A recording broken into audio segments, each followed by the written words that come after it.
Hello, students. What I wanted to do is explain to you what we are going to be doing over the next few weeks so you understand how this works in this Counseling 48 class, Career Planning and Development. And so this class is all about you. It's about discovering who you are, what your personality styles are, what your skill preferences are, your work preferences, and also your values. So you're going to be taking an assessment to discover these things for yourselves. For example, your personality style. You'll be taking two different assessments. One will be an MBTI type assessment. MBTI stands for Myers-Briggs Type Indicator. Perhaps you've heard of it before. And you can take the real Myers-Briggs test in the Career Center, but that costs you $10. I'm going to take you to a free version online. And then also, we're going to take another assessment called True Colors. So that will help determine what your personality style is. And once we determine what your personality is, each of these assessments will provide you with a list of careers that match your personality. And so what's going to happen is you're going to do research on a government website that will explain to you each of those careers, what kind of salary you can expect to make in California, what your job duties will be, what skills you would need for that job, and so on.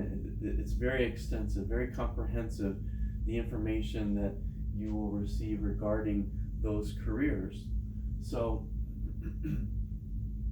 once we're done researching your careers based on your personality, then we're going to move on to your skill preferences. So at eureka.org, I'm going to have you sort cards. It's going to help determine what your top skill preferences are. These are not skills that you already possess. These are skills that determine what skills you think you would like to work with in a job. So we'll have you take that assessment, and again, these skill preferences, you'll be given a list of careers that match your skill preferences. And you'll do research, and again, you'll find out what sort of salary you can expect, what duties you would have to perform at those various careers, the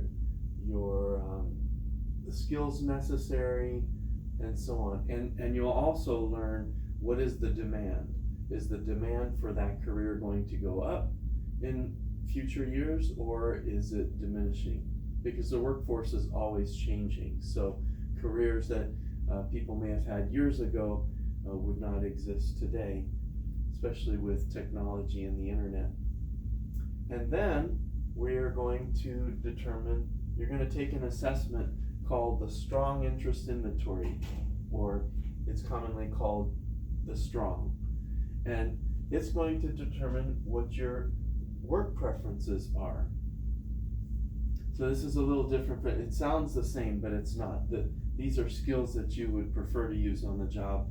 This is more about what type of work environment you would like to have. For example, would you want to work in an office, or would you rather work outside? Would you want to be on the clock?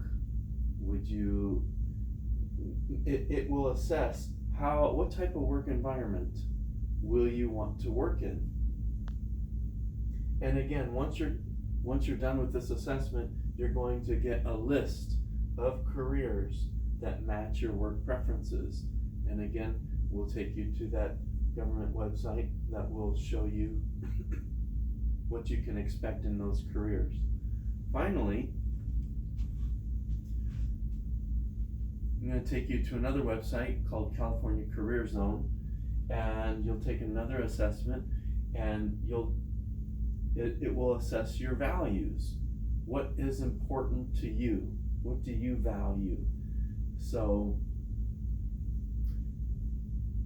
again, you'll be given another list of careers to research. So here's what happens. You'll find that each of these assessments will lead you to careers that may not match anything else. For example, based on your values, you will be given a list of careers that maybe are only listed with the values that you have. And again, with your personality, you may be given a list of careers that only match your personality but don't match your skill preferences, your work preferences, or your values. But you'll also find that there's going to be an overlap. See how these circles overlap? And what you'll find is right here in the middle, there's going to be likely, and hopefully, doesn't always happen, but you may find several careers that overlap in all four areas.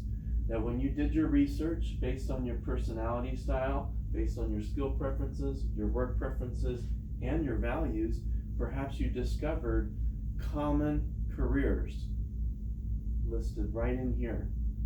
So this process will help whittle down your choices, and it's our hope that based on your interests, based on your personality, your preferences, your values, it's our hope that we can narrow it down to a career that you would enjoy doing for the rest of your life. And this will also help you as you determine what degree to pursue in college, as this is a beginner college class. So this will help determine what direction you should go. It can take a lot of guesswork out of what you should do with your future. So this can be a valuable tool. These tools can be very valuable to you if you take it seriously and really do your research. And also, when you're taking these assessments, you want to be as honest as possible.